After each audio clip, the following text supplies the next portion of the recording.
We are extensions of the earth. Like the earth is a part of our body, and we need to connect to it, and we need to connect to healthy places on earth that is still holding the collective intelligence of biodiversity that took billions of years to evolve. In the first episode of the Season 4 of ReFi Podcast, Regeneration Nexus, we talked to Samantha Power, who is a regenerative economist, futurist, bioregionalist, also a co-founder of the BioFi Project and a co-author of the new book, Bioregional Finance and Facilities, Reimagining Finance to Regenerate Our Planet. In the episode, we cover bioregionalism as a methodology for regeneration and discuss the role of decentralized tech in fostering place-based approaches.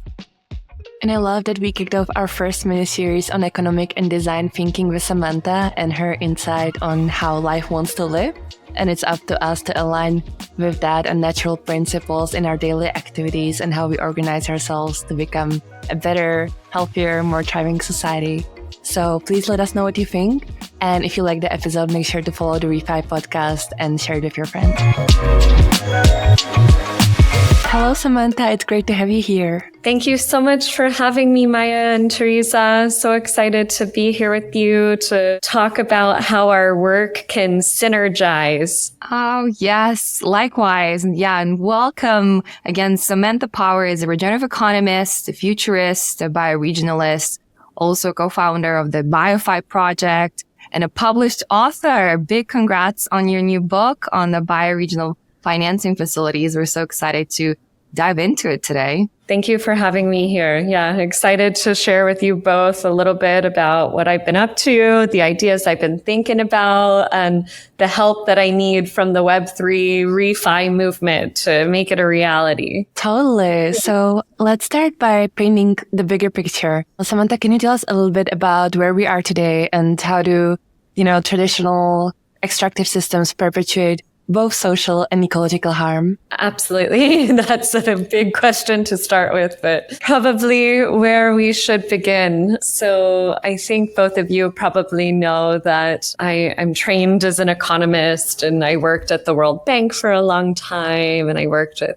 a lot of finance ministries and central banks and big institutional investors and multinational corporations, and spent most of my professional life trying to change where money is flowing from the top down and looking at the risks associated with destroying the biosphere for the financial system and the economic system, and writing about these risks, kind of laying them out to make the case to dramatically reform those systems so they stop perpetuating extraction and destruction. And after many years of trying to do that, I moved out to California, where I live now, and I started working on building a new type of financial institution that puts resources in the hands of communities that know what regeneration looks like in their place.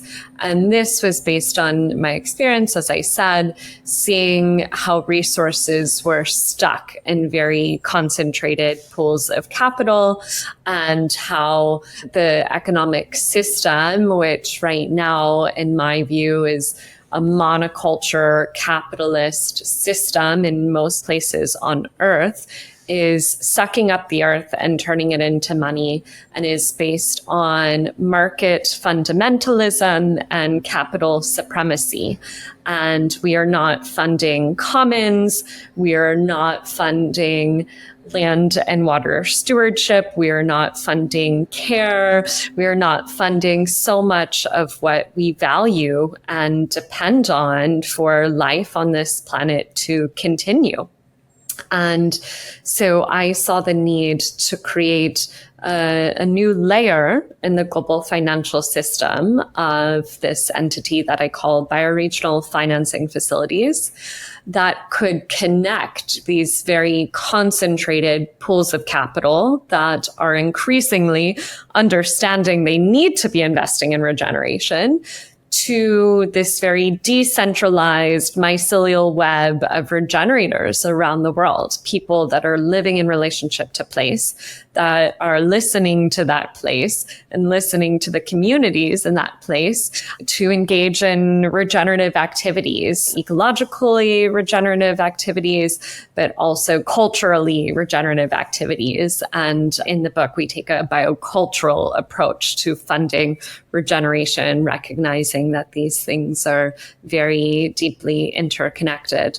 So bioregional financing facilities, I hope, can take those financial resources from institutions that aren't well connected to regenerative action in the grassroots movement and bring those resources to places so that they can support the most urgent work, in my view, on the planet right now, which is taking better care of our planet. Wow, there's a lot in there and so much to unpack. And we're definitely going to dive into the bioregional finance and facilities a little bit later.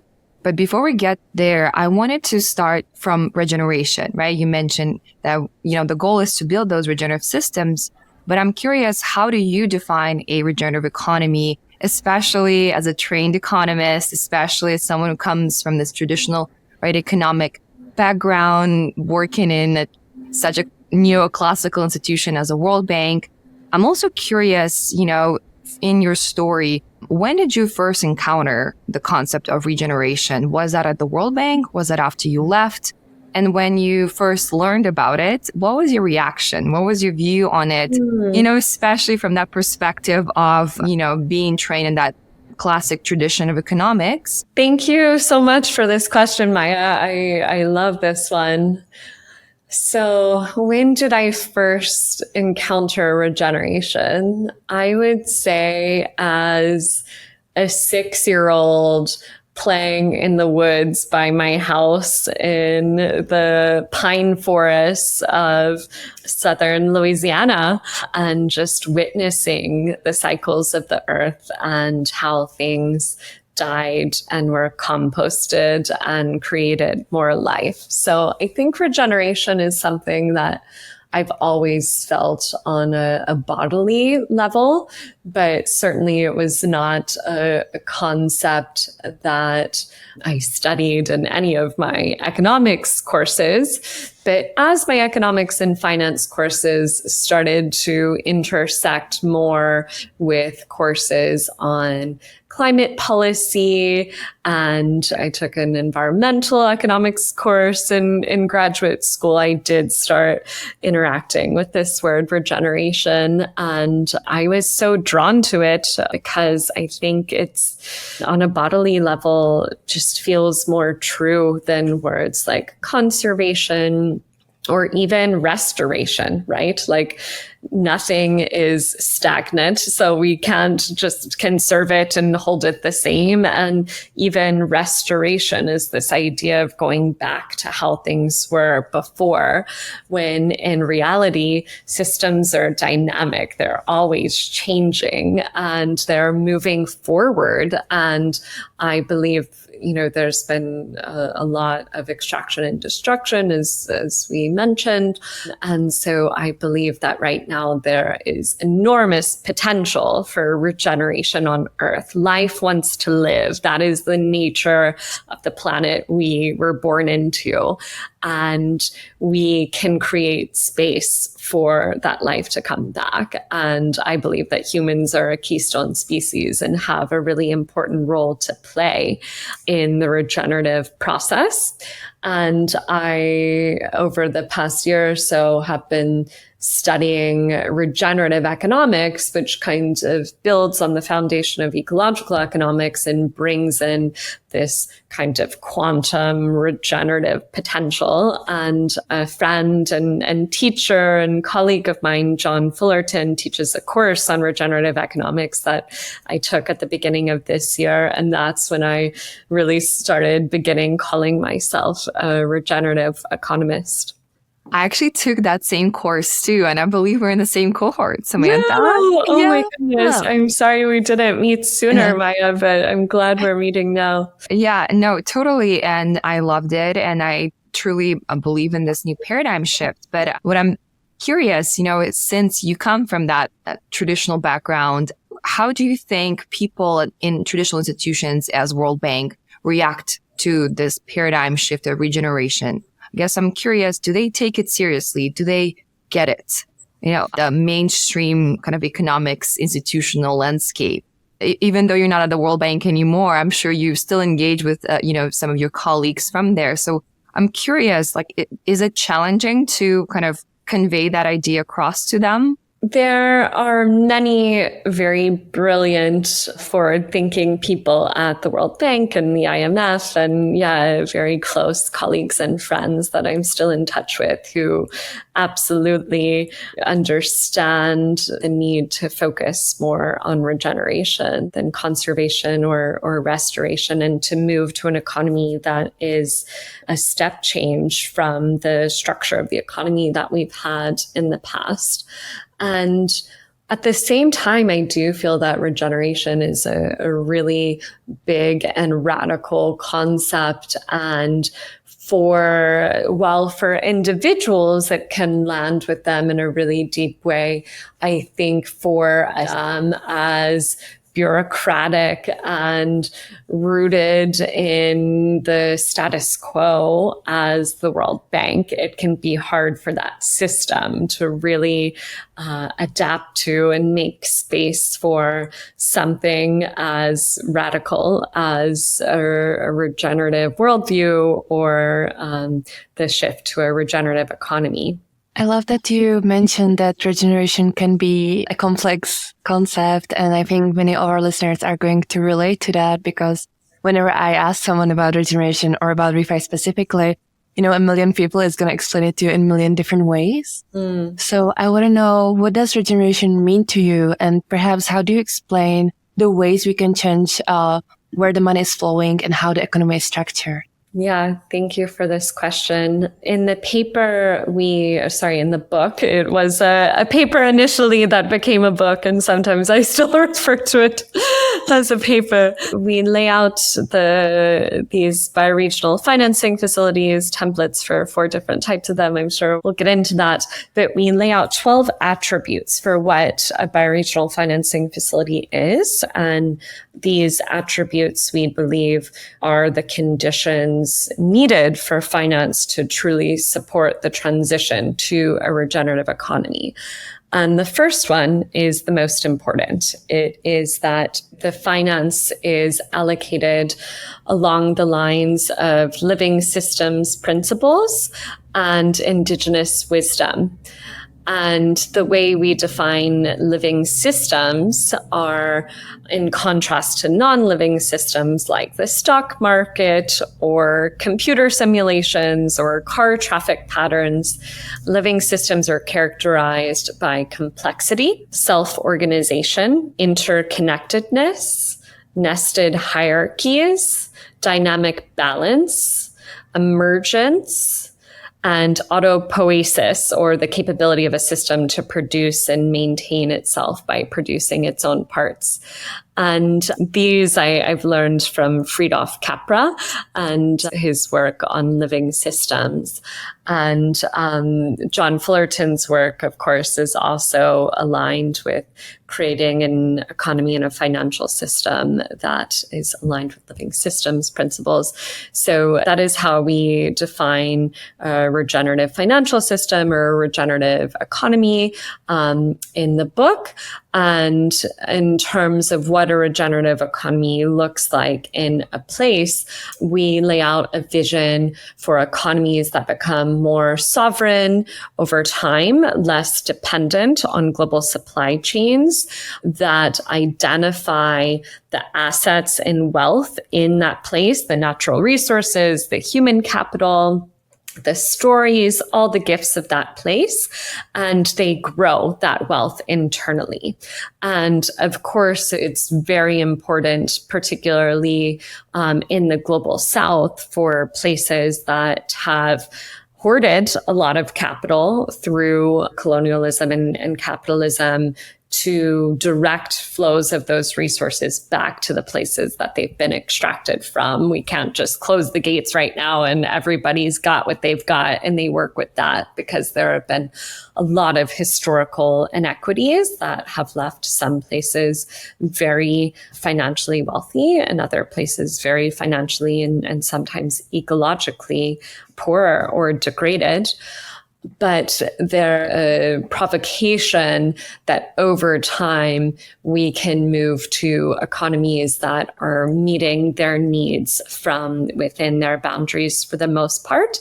And then there is some trade happening in between bioregions. And of course, they're all interconnected ecologically and culturally, but that trade is happening in a non-extractive way, where right now, in a lot of the world, we have what some people refer to as sacrifice zones. There are places that are being totally, extracted from, that are becoming desecrated to pay debts, to serve consumption that is completely unsustainable and certainly not regenerative in places that are far away. And in my view, regenerative bioregional economies are able to meet the needs of all of the life in those places without harming any other places. I love how you ended on focusing on life, right? Centering life in every decision that you make as the foundational concept of regeneration. And, your framework, right, obviously focuses on these bioregions and bioregionalism as a methodology. So I'm curious, can you maybe share with our listeners kind of more basic, what are bioregions and why kind of dividing our, home planet Earth into those regions is a better approach than, let's say, nation states? Why do you employ the methodology of bioregionalism to achieve the goal of regenerative systems? Yeah, thank you, Maya. I am so excited about the bioregional movement, and I think it offers so much potential to address the polycrisis and the many aspects of the polycrisis that we are faced with. And I spent 7 years in DC and worked in US politics a little bit, and, have also worked in many other countries and have seen the polarization in our politics reaching a peak, and have seen a lot of challenge with getting people to agree on what we need to do to save our species and to protect and regenerate our planet. I believe that our political systems that are increasingly centralized and polarized are not aligned with regenerating the living world. I believe that this has to be a process that is very decentralized, and it's going to look different in different places. And the ecology and indigenous wisdom in a place must inform the actions that we take to engage in those regenerative activities. And so this is the philosophy that is bioregionalism. It's about decentralization. It's about listening to the land. It's about listening to culture, particularly indigenous cultures that evolved with the ecology of a place. And I believe that as many people are disengaging from national politics in the countries where they live, we can channel their energy into bioregionalism, into more local, more robust civic participation. And bioregions are mapped according to hard lines, soft lines, and human lines. I learned this from my friend Brandon Letzinger from a bioregional initiative called Regenerate Cascadia here in the United States. And hard lines are the geological lines of the earth. So think mountain ranges and river valleys and plateaus and edges of of continents and the rock that makes up the foundation of this planet. The soft lines are ecological lines. So think about animal migrations and vegetation patterns and mycelium and soil and water flows. And the human lines are cultural lines. And we can look back, tens of thousands of years at where indigenous peoples lived and the ecosystems that they were living in deep relationship with, and how their languages evolved together with the ecology of those places. And we can also look at, more modern culture and how it aligns. And so basically to design a map or a boundary, a membrane for a bioregion, you layer these maps on top of each other, and then you bring together people in a place and you identify an area that makes sense to organize within. And so it's a much more intelligent way of organizing politically, I believe, than in the US. We have a lot of kind of straight lines on a map, right, on the land that don't make a lot of sense ecologically or culturally.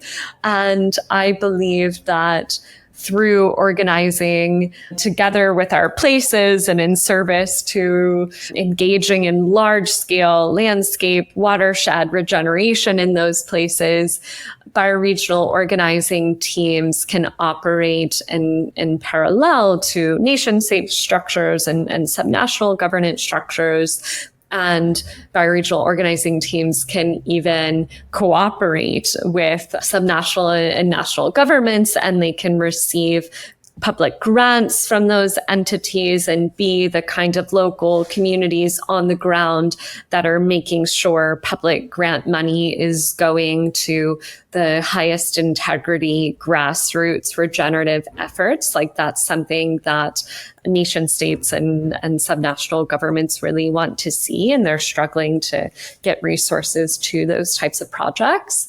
So I see bioregions as, a way of invoking more participatory engagement in regeneration, and also as supporting the allocation of public capital to community-led projects.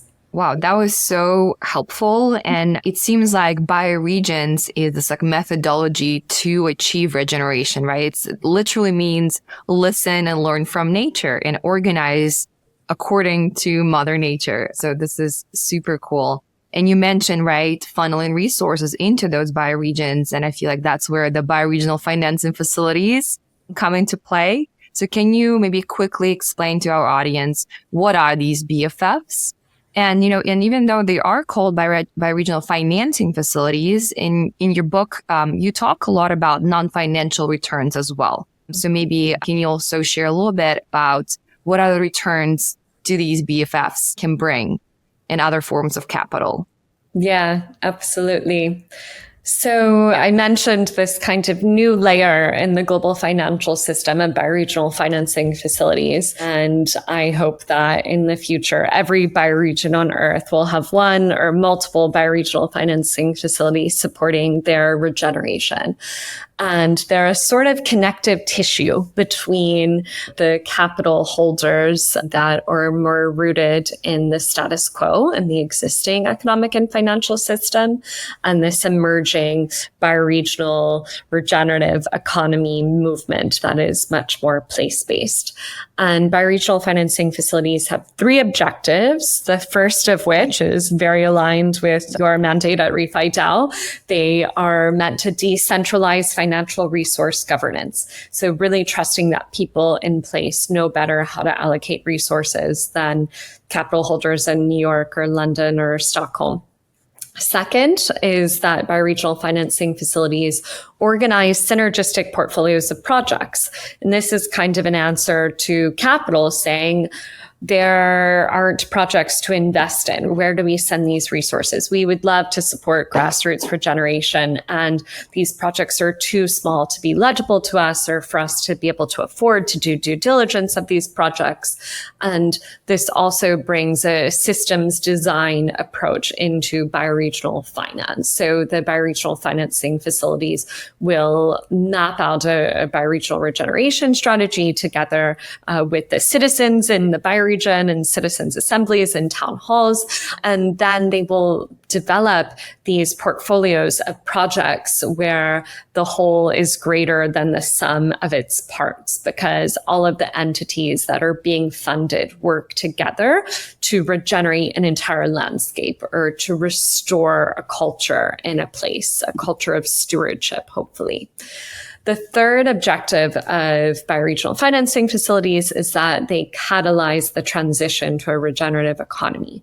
So those financial resources need to be deployed to support the transition to a more sovereign economy, as we talked about earlier, that's rooted in the regenerative potential of that place. And there are 4 types of bioregional financing facilities that we lay out templates for in the book. The first is a bioregional trust, which essentially functions as a catalytic grant fund. So it would have mostly philanthropic capital. It could also hold public grant capital. It can support the development and issuance of eco-credits, baskets of eco-credits, connecting portfolios of projects in the bioregion engaged in regenerative activities with consortiums of buyers, right? Companies in the bioregion that want to support the regeneration of that place. And it can sell then baskets of these credits to those consortiums of buyers. And this is something that my NGO or fiscally sponsored project right now is working on with Regen Network and Gregory Landway and his team, exploring how we can support the development of bioregional scale eco-credits. The second bioregional financing facility is a bioregional venture studio, which incubates cohorts of entrepreneurs focused on shifting a particular system in the bioregion. So it could be the food system or the energy system or the transportation system, the education system. And the thinking is that, again, systems design is applied here to create this cohort of regenerative organizations that are working together rather than in isolation to solve what we see as very systemic problems that need multiple different entities, some for-profit, some not-for-profit, some more focused on the commons, to work together to really contribute to supporting the transition from the status quo to regenerative systems. The third bioregional financing facility is the Bioregional Investment Company. And here's where capital that is more return-focused can invest. And this will likely come after the first 2 bioregional financing facilities. But the Bioregional Investment Company can invest in portfolios of regenerative projects through what we call systemic investment funds. It can also issue bioregional regeneration bonds for large-scale nature-based infrastructure projects, including dam removal, watershed restoration, climate change adaptation projects. And we believe that there's potential for governments to buy up these bioregional regeneration bonds, perhaps through central banks, but also, pension funds and other institutional investors that invest in municipal bonds could invest in these bioregional regeneration bonds. And then the fourth and final bioregional financing facility is the Bioregional Bank, which we really drew on a lot of the CDFI literature, Community Development Financial Institution, which is a financial institution that's quite prominent in the United States that supports small businesses with low interest loans, technical assistance. And so the Bioregional Bank could offer some of those same services. And it could also offer retail banking services so that you are less dependent over time on external capital, but you're, raising capital from within the bioregion to support regenerative activities there. And I'm very excited that bioregional banks could also potentially develop and issue nature-based currencies. And my team is having discussions with various folks working on regenerative currencies, definitely leveraging Web3 technologies, but also my colleague John Clippinger is using active inference AI to develop nature-based currencies. And we're having discussions with him and his team about how we might work on a prototype nature-based currency together. And through a nature-based currency, a bioregion can really tie its economic system to what it values within the bioregion and to the health of living systems within the bioregion. Awesome. This is a really great overview. And I loved when you mentioned that bioregional financing facilities, and by the way, I love Maya's acronym of BFF, can become really the connective tissues between financial resources and on the ground regenerators, because it's no secret that, not paying enough attention to the local part is why many of impact efforts have failed in the past. So can you maybe tell us a little more about that and, maybe the ways we can better incorporate grassroots movements and indigenous knowledge? Absolutely. This book was born because I was receiving so many requests from the most amazing, beautiful regenerative projects all around the world to help them find financial resources to deepen and expand their work. And it was breaking my heart that so many of these amazing projects that I saw as so critical for addressing the ecological crisis and the poly crisis more broadly were so under-resourced. We're operating on a shoestring. So bioregional financing facilities were created to be in service to those people and to the many indigenous communities around the world that are holding traditional stewardship practices and modern stewardship practices, right? They're evolving as the earth is evolving, and bioregional financing facilities are now being prototyped. The BioFi Project is moving into a design, build, and implementation phase. We're taking expressions of interest from bioregions and indigenous communities that are interested in working with us to create bioregional financing facilities to serve their regenerative projects. And we are in a very emergent learning space right now, learning about how to build these and what they look like and how different they are in different places. Absolutely. They take different forms in different communities, depending on what the priority projects are in a particular place and what the economic conditions are in a particular place.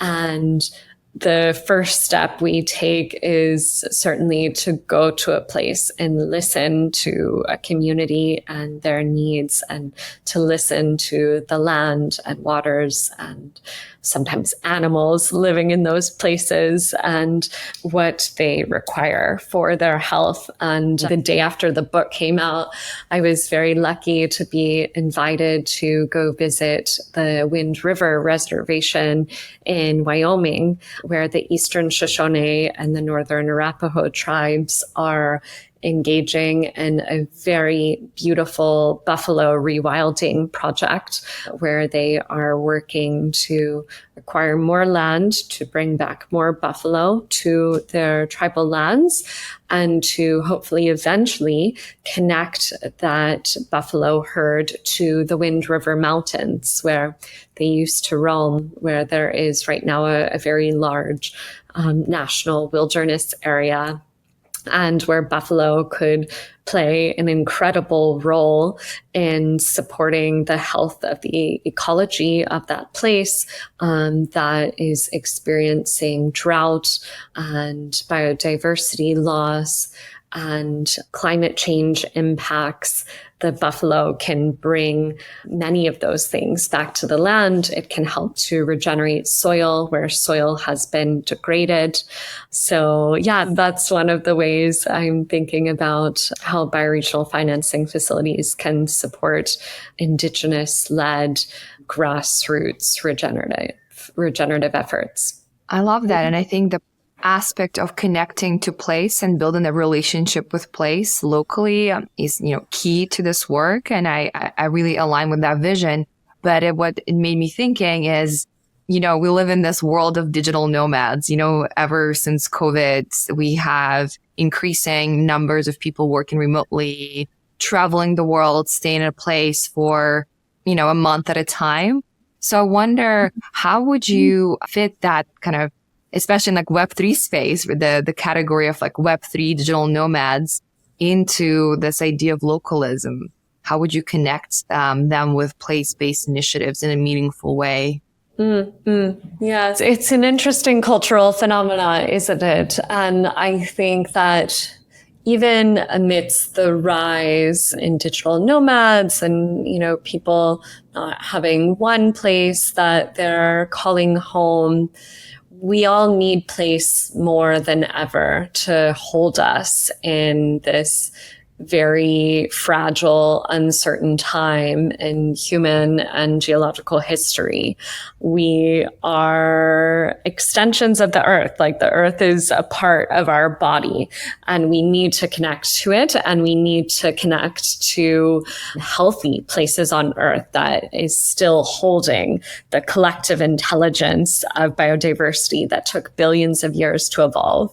So I think even for digital nomads, they have places in their mind and in their heart where they feel a sense of connection and coherence and groundedness and understanding and hope that they don't feel elsewhere, right? And, that's often in a wilderness area, but it could be in an urban environment too, in a park with a particular tree or a particular creek. And I think what I believe the earth is asking all of us to do is to tune into those places that we love, that we have relationship with, and to ask how we can be in service to the regeneration of those places and get engaged in planning and envisioning and in creating bioregional regenerative efforts in those places. And the BioFi Project is a global effort. We, will be at least in communication with, if not working on projects around the world. And also there are a few places that I have very deep relationship with on a very embodied level that I will be in a different kind of regenerative relationship with through visiting those places regularly and being engaged in stewardship there. And I think most of your listeners probably have places that come to mind when they start to ask themselves that question: what place is calling them to be a more active steward in this moment? That's beautiful. And myself, I can definitely think of a few. So thank you for sharing that. You mentioned how we can be of service, which made me think about what you had mentioned earlier about technology. And I wonder, how can technology be of service as well? You mentioned different Web3 technologies as well, such as nature-based currencies. You mentioned Web3-based eco-credits as well. Can you tell us a little more about these innovative mechanisms and maybe give us a little case study into one of them? Absolutely. Thank you for that question, Tereza. And there's so much to talk about here. So I hope the three of us will continue to have this discussion over the coming weeks and months. There's a section in the book on innovative finance that I encourage your listeners to check out, where we lay out some of the innovative finance mechanisms that we're tracking, many of which are certainly Web3. And at the beginning of that section, we say, we really believe that the potential of Web3 technologies to serve the bioregional movement to serve planetary regeneration has as yet not been realized. Like, those technologies have so much power. And I know that's the work that you all at ReFi DAO are doing, is connecting people, organizing these place-based hubs, organizing people in guilds to figure out how to put technology in service to that type of work. And it's an inquiry that I think we'll be in together. But I believe that on the governance front, Web3 technologies, we looked at retroactive public goods funding. So all of the different ways that we can engage a larger group of people in governing how resources are allocated. I think that supports more trust being created in the bioregion. It supports people in being more engaged in stewardship in that place, right? Like, maybe money is initially what they're interested in engaging with, rather whether through providing donations and then voting on how those donations are allocated, or just being a part of voting on how philanthropic or public resources are allocated.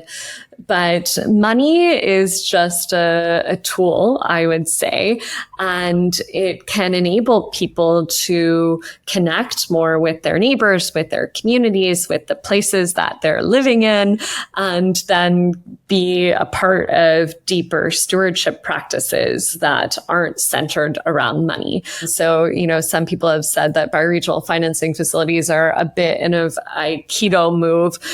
They, bring financial resources to get people involved in place-based regeneration, but then eventually the regeneration takes on a life of its own, and the capital is less central to that.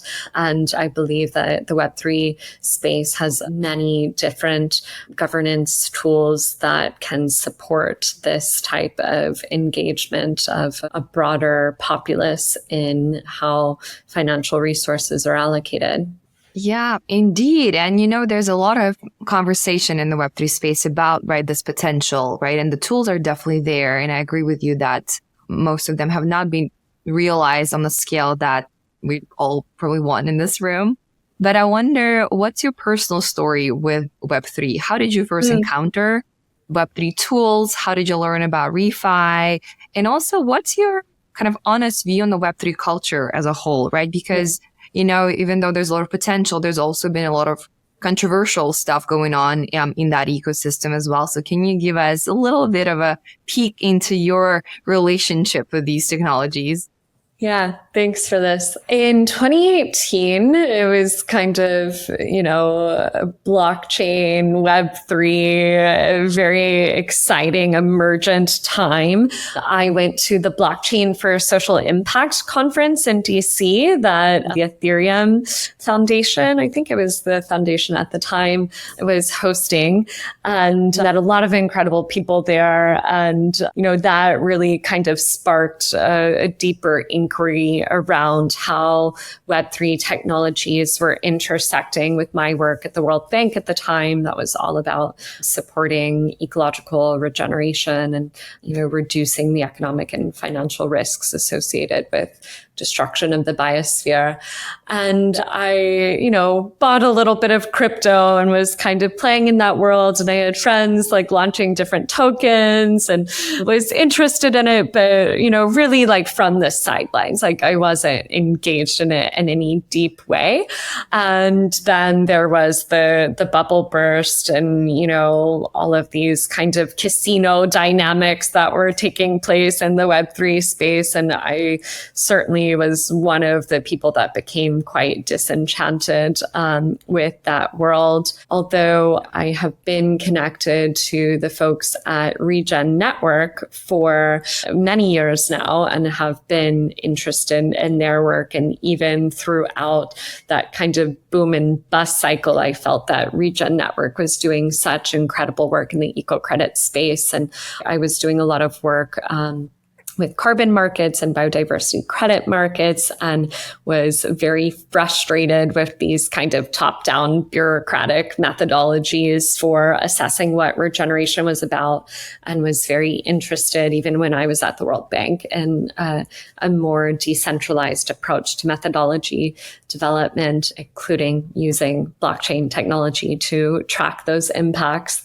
And then a couple of years ago, when I moved out to California, obviously tech is a big part of the culture in the Bay Area where I live. I started getting pulled into more conversations with folks working in the Web3 space and the ReFi space, and have deepened my conversations with Regen Network, and now consider them a close partner and collaborator, and began having conversations also with my friend Matthew Monahan from Earth and Biome Trust, who is very passionate about putting Web3 technologies in service to grassroots, high integrity regeneration, and conversations with those friends and collaborators certainly influenced the book and the role of Web3 technology that we lay out in the book. And I'm not a technologist myself. I'm not the expert. I think I'm more bringing the kind of economics, finance, systems change perspective to the Web3 space and to my friends that are holding those tools, and figuring out how they can work together to advance bioregional finance. So that's kind of my background and where I'm at with it. And I feel like perhaps the kind of crypto winter helped to freeze off some of the more opportunistic, capitalist, extractive projects, and is hopefully creating more space for the projects that are truly in service to a decentralized, regenerative economy to get more attention and get the resources that they need to scale and support this transition that I know we all think is so important. Perfect. I am really glad you mentioned both Earth and Regen Network, because I feel like both of them have done great work in really building that bridge between Web2 communities and Web3 communities, and really creating, or maybe sharing, more of a sober approach to technology that may not attract those, hype minds that want to get in for the money or whatever, but really people that are curious in imagining new systems, new economies. So shout out to those projects. Yeah. Samantha, unfortunately, we're getting at the end of our time. So I want to now move towards the future.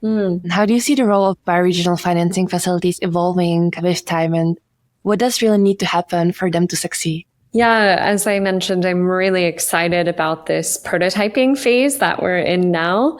And writing the book was a long and tedious process. And in many ways, the work is just beginning now that we're entering into the build phase. But it's a much more fun and exciting and collaborative phase of the work. So we, as I mentioned, will be identifying a couple of bioregions to work with initially to design a couple of prototypes. And then we're going to be learning through that design process. And we're planning to develop a curriculum to hopefully run a course in year 2 to then take a larger number, maybe 20 or 30 or 40 bioregions through a process to design and build, capitalize their own bioregional financing facilities, and to do that in real time. So first, BioFi Project team, which is myself, my amazing co-founder, Edward West, and 10 of our colleagues will be working on building these initially and learning about how we build them, and then sharing those learnings with the rest of the community and other bioregions through a curriculum that will run in year 2. And we'll be sharing our learnings also in real time through the community of practice that we've launched on Hilo. So Hilo is a pro-social media platform that is creating tools, templates, and communications platforms in service to the bioregional movement.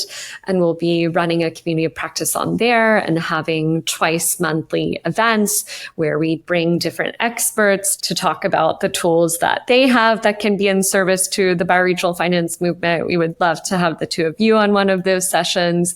And then we'll have field building calls as well, where folks that are organizing in their bioregions and are starting bioregional financing facilities can come and share about their initiatives and call in collaborators, ask questions from the BioFi Project team and the broader community, and receive support. So that's the phase that we're moving into now. And I'm so excited about it. And, also there's going to be, I think, a lot of collaboration with various technical partners on what are the tools, templates, and processes needed to support these bioregional financing facilities to succeed. So I imagine we'll be having plenty of conversations with folks in the ReFi community about what tools are needed to support those bioregions.